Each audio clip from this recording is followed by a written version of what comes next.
बेटा हमने last lecture में लॉज ऑफ रिफ्लेक्शन के बारे में पढ़ा था और उसके अंदर हमने दो लॉज पढ़े थे। हमने बोला था कभी भी किसी सोर्स से जब लाइट आएगी तो अगर वो जब रिफ्लेक्टिंग सरफेस पर जब इंसिडेंट होगी तो वो रिफ्लेक्ट होगी, ठीक है। लेकिन जब वो रिफ्लेक्ट होगी तो कुछ लॉज को फॉलो करती हुई रिफ्लेक्ट होगी, ठीक है। तो वो हमने लॉज पढ़े थे कि इंसिडेंट रे, रिफ्लेक्टेड रे और नॉर्मल ये सारे एक ही प्लेन पे लाई करते हैं, ठीक है। और जो इंसिडेंट रे जो है नॉर्मल के साथ जो एंगल बनाएगी उसको एंगल ऑफ इंसिडेंस कहते थे, और जो रिफ्लेक्टेड रे जो नॉर्मल के साथ एंगल बनाती थी उसको एंगल ऑफ रिफ्लेक्शन कहते थे। और ये जो एंगल ऑफ इंसिडेंस और जो एंगल ऑफ रिफ्लेक्शन हमेशा ये बराबर होते हैं, ठीक है। अब इसी लॉज ऑफ रिफ्लेक्शन जो हमने कल क्लास पे डिटेल पे जो हमने डिस्कस किए थे उसी के बेसिस पे आज हम न्यूमेरिकल्स करेंगे। अब आपको क्वेश्चन में कह रहा है कि एक इंसिडेंट रे है, ray of light is incident on a surface, जैसे एक सरफेस है, ये रिफ्लेक्टिंग सरफेस है, इस पे रे ऑफ लाइट को इंसिडेंट हो रही है, ठीक है। अब ये जो रे ऑफ लाइट इंसिडेंट हो रही है ये किसी ना किसी एंगल पे हो रही होगी, ठीक है। अब ये क्वेश्चन में कह रहा है ये नॉर्मल के साथ कितना एंगल है, ये नॉर्मल के साथ जो एंगल है वो 30 डिग्री है, ठीक है। अब आपको बताना है कि एंगल ऑफ रिफ्लेक्शन क्या होगा। तो सबसे पहले जब रे इंसिडेंट हुई तो रिफ्लेक्ट होगी। अब ये जो रिफ्लेक्ट होगी तो लॉज ऑफ रिफ्लेक्शन को फॉलो करेगी। तो हमें पता है एंगल आई क्या होता है, एंगल ऑफ इंसिडेंस, वो आपको दिया हुआ है नॉर्मल के साथ कितना 30 डिग्री। तो हमें पता है according to the laws of reflection angle i किसके बराबर होता है, एंगल आर के, ठीक है। आर क्या है, जो एंगल ऑफ रिफ्लेक्शन, ये जो आपको कैलकुलेट करना है, ठीक है। अगर आई 30 है तो एंगल आर भी कितना हो जाएगा 30 डिग्री होगा। अब देखिए, अब आपको एक बार प्रीवियस ईयर में एक बार क्वेश्चन आया था कि एक रे ऑफ लाइट जो है वो इंसिडेंट हो रही है, ठीक है। दोबारा मैं इंसिडेंट रे बना लेता हूँ, ठीक है। ये कितने डिग्री पे इंसिडेंट हो रही है, ये 60 डिग्री पे हो रही है। लेकिन ये 60 डिग्री उसने नॉर्मल के साथ नहीं बनाया, ये जो 60 डिग्री है वो रिफ्लेक्टिंग सरफेस के साथ एंगल बनाया हुआ है, ठीक है। ये 60 डिग्री रिफ्लेक्टिंग सरफेस के साथ है। अब आपको पता है कि रे अगर इंसिडेंट हो रही है रिफ्लेक्टिंग सरफेस पे तो रिफ्लेक्ट भी होगी, ठीक है। अब वो जो रिफ्लेक्ट होगी तो वो लॉज को फॉलो करते हुए रिफ्लेक्ट होगी। अब आपको बताना है एंगल ऑफ रिफ्लेक्शन कितना होगा, आपको ये वाला एंगल बताना है, ठीक है। लेकिन आप बोलोगे कि अब बच्चे क्या कंफ्यूज हो जाते हैं, इसको एंगल आई लेते हैं। तो बेटा मैंने आपको बताया है कि एंगल आई कौन सा होता है, एंगल आई जो होता है नॉर्मल के साथ होता है, रिफ्लेक्टिंग सरफेस के साथ नहीं। तो आपको ये 60 डिग्री दी है तो पहले आपको एंगल आई ये कैलकुलेट करना पड़ेगा, ठीक है। ये आपको पहले आई पता होना चाहिए, फिर एंगल आई जितना होगा फिर उतना ही आर होगा। तो आई कितना होगा, तो आपको पता है नॉर्मल जो होता है रिफ्लेक्टिंग सरफेस के साथ कितना एंगल बनाता है 90, ये पूरा एंगल 90 है। तो एंगल आई कितना हो जाएगा, 90 में से ये 60 माइनस करेंगे तो एंगल आई होगा ना। तो एंगल आई कितना हो जाएगा 90 माइनस 60 डिग्री, तो ये कितना आ जाएगा बेटा 30 डिग्री। तो एंगल आई पता लग गया। तो according to the laws of reflection angle i किसके बराबर होगा, एंगल आर के बराबर। तो एंगल आर भी कितना होगा 30 डिग्री। अब नेक्स्ट क्वेश्चन, आपको ये फिगर दी है, आपको एंगल ऑफ इंसिडेंस बताना है, ठीक है।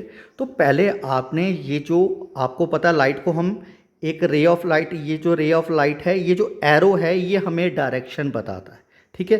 तो ये डायरेक्शन बता रहा है कि ये रिफ्लेक्ट होके आ रही है, तो मतलब ये रिफ्लेक्टेड रे है, ठीक है। तो इंसिडेंट रे ये है, तो आपको कैलकुलेट क्या करना है, एंगल ऑफ इंसिडेंस, मतलब आपको ये वाला एंगल कैलकुलेट करना है, ठीक है। तो उसके लिए आपको अगर एंगल ऑफ रिफ्लेक्शन मुझे पता होगा तो मैं कैलकुलेट कर लूँगा, लेकिन एंगल ऑफ रिफ्लेक्शन भी मेरे को नहीं दिया, लेकिन मेरे को रिफ्लेक्टिंग सरफेस के साथ आपको रिफ्लेक्टेड रे का एंगल आपको गिवन है, ठीक है। तो हमें ये जो एंगल 53 है ये रिफ्लेक्टेड रे है, तो मुझे ये एंगल पता है। तो मेरे को पता है नॉर्मल जो होता है रिफ्लेक्टिंग सरफेस के साथ 90 बनाता है। तो ये जो एंगल आर की बात करूं, अगर मैं इसको एंगल आर ले लूं, ये वाला एंगल आर प्लस 53 डिग्री, ये दोनों मिलके कितना एंगल बना रहे हैं 90 बना रहे हैं ना। तो angle r plus 53 equal to 90, तो इधर से एंगल आर कितना हो जाएगा बेटा 90 माइनस 53 डिग्री।